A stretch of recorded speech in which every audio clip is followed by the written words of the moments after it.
What's up, guys? I'm back again with another video, and this video is going to be about the Celtics versus Wizards rivalry, and basically where this rivalry goes from here on out. So, the Celtics and the Wizards have had a rivalry throughout the season, spanning maybe the last season and a half.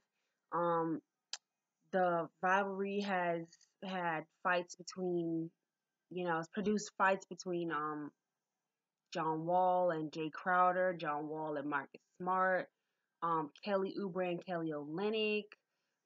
There were scuffles between Brandon Jennings and Terry Rozier, Jan Mahimi and um, Jonas Jerebko. There was a lot of tension and a lot of chippiness going on between both teams, which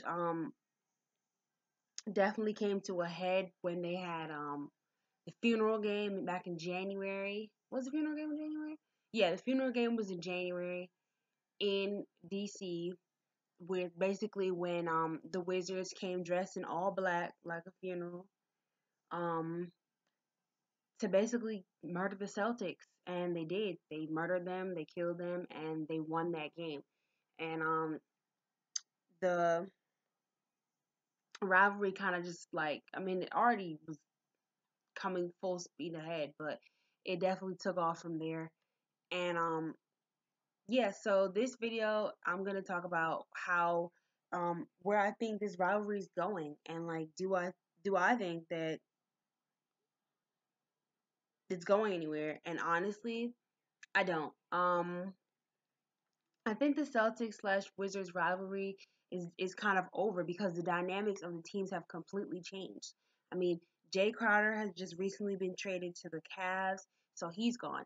Jay Crowder brought a lot of toughness. His fight with John Wall basically fueled the whole funeral game.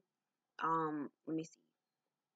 Kelly Olynyk is gone. Kelly Olynyk and Kelly Oubre's fight definitely was must see TV. Definitely brought a lot of eyes back to the playoffs because it brought a spark to an otherwise boring playoff series. Like everybody was mostly not a lot of people were watching the playoffs. Like a lot of people were like, "Oh, I'm gonna just wait till the championships because we already know who's about to be. It's about to be the Cavs and the Warriors, and they're about to just knock out every team in the East and West. So what's the point of watching it?"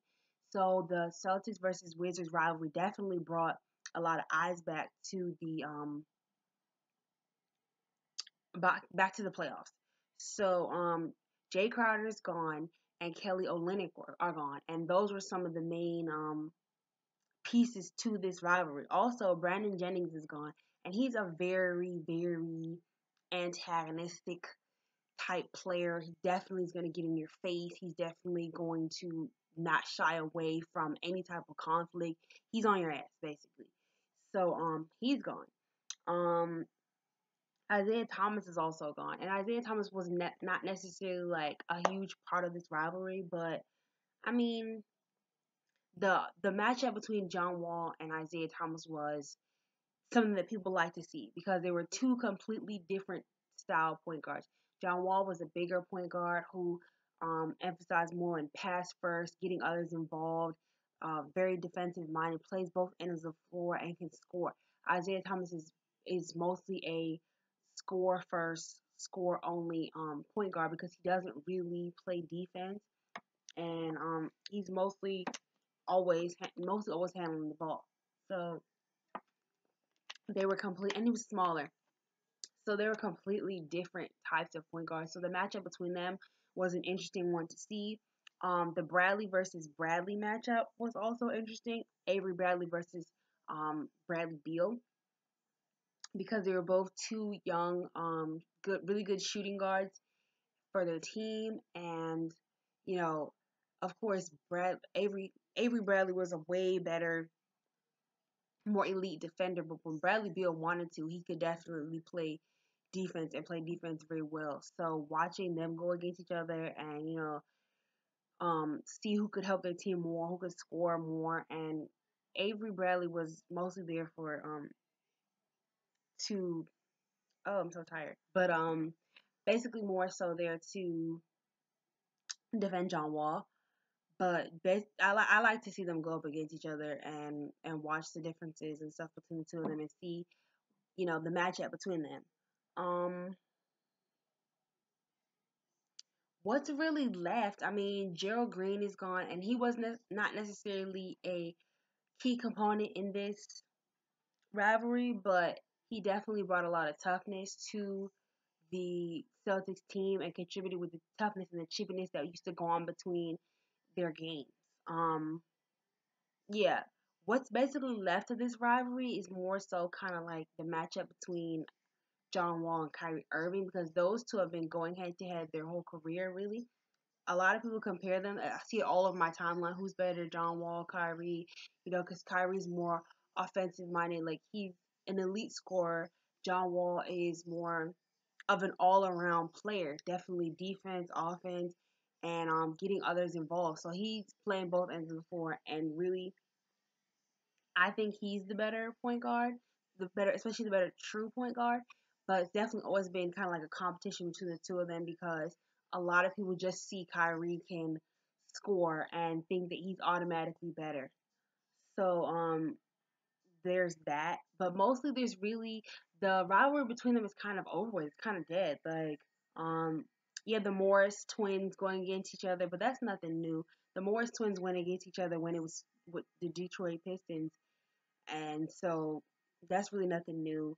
Um, the Celtics got Marcus Morris. The Morris twins are basically saying like, oh, everybody on the Wizards kind of saying the rivalry got a little bit softer because now it's family. Bradley Beal versus Jason Tatum. Bradley Beal and Jason Tatum are kind of like, grew up kind of like brothers because Bradley Beal's mom coached Jason Tatum's mom in high school. So they grew up kind of like brothers, are only 4 years apart, and Jason Tatum's mom is still really young, so she had him like right out of high school. Um, yeah, that's the sorry, I'm looking at a notification. But that is the extent of it. I mean, that's basically where it goes. Kelly Oubre also said Jason Tatum's like bro, whatever. So it's not really a rivalry anymore. It's basically just two teams playing against each other, and it's more of a to see how the matchup will go. It's not necessarily the rivalry that it used to be. It's not the must see TV that it used to be because it got so much media attention to the point where the Celtics versus the Wizards are going to be a nationally televised game this year on Christmas Day. So definitely a lot of eyes are going to be on them. And the Wizards never really get stuff like that. They never really get that type of attention. And today and this year they're getting that, but it sucks that they're getting it in a year where you know the pieces and the key components of the rivalry that people wanted to see is gone. So basically, the rivalry is kind of over with right now. In my opinion, it's over with. So I'm gonna be watching that Christmas Day game. I might even be at that Christmas Day game because it is a home game. So I don't know yet. But let me know what you guys think about the Celtics versus Wizard rivalry. Do you think it's on and popping? Do you think it's just getting started? Like, the match is more of a I think it's more of a matchup thing, like Gordon Hayward against Otto Porter, Kyrie versus John Wall. People think because Gordon Hayward's a better small forward than Otto, really. So it's more of a matchup thing between the two than it is so more so a rivalry. So let me know what you guys think. Do you guys think the rivalry's on and popping, or do you think that it's over and done with? All right, let me know in the comments, and we can go back and forth about it or whatever. And I'm so tired, but let me know what you guys think, and I'm gonna see y'all later. Peace, guys. It's your girl Janice.